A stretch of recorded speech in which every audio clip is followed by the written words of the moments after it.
ইসরাইল বলছে আল আকসা আমার চাই, তবে আমি আপনাদেরকে বলছি ইসরাইল দখল করবে আল আকসা খুব তাড়াতাড়ি, ওটাকে ভেঙেও ফেলাবে এবং ওখানে টেম্পল তৈরি হবে দাজ্জালের আমন্ত্রণে।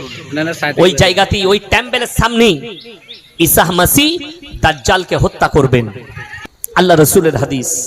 এবং ওখানে আল আকসায় ঝান্ডা গাড়বেন, বিজয়ের ঝান্ডা। গোটা পৃথিবীতে ইসলাম প্রতিষ্ঠিত হয়ে যাবে কিয়ামতের পূর্বে। দাজ্জালের যখন অভিভাব চলবে, রাসূলের হাদিস আছে, যারা মুমিন হবে তারা লুকিয়ে পড়বে। ইমাম মেহেদী এবং তার দল তারা আত্মগোপন করবে, হযরতে ঈসা মাসি নামবেন, তারপরে তারা যুদ্ধই পুরোপুরি লেগে পড়বে কার সঙ্গে? দাজ্জালের সঙ্গে। কিয়ামতের পূর্বে 20 কোটি মুসলমানের প্রাণহানি হবে। ইমাম মেহেদী আসার পূর্বে 20 কোটি মুসলমানের প্রাণহানি হবে। আপনি হিসেব করুন তার মধ্যে আপনার নম্বরটা আছে কিনা, তার মধ্যে আপনার পরিবারটা আছে কিনা। 20 কোটি মুসলমানের প্রাণহানি হবে।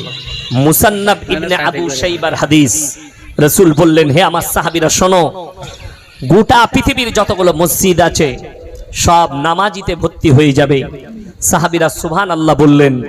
নবীজি ইতস্তত করে বললেন, হে আমার সাহাবীরা শোনো, সেই নামাজিগুলো থাকবে সুদখোর আর হারামখোর নামাজি, তাদের মধ্যে মুমিন খুঁজে পাওয়া মুশকিল হবে।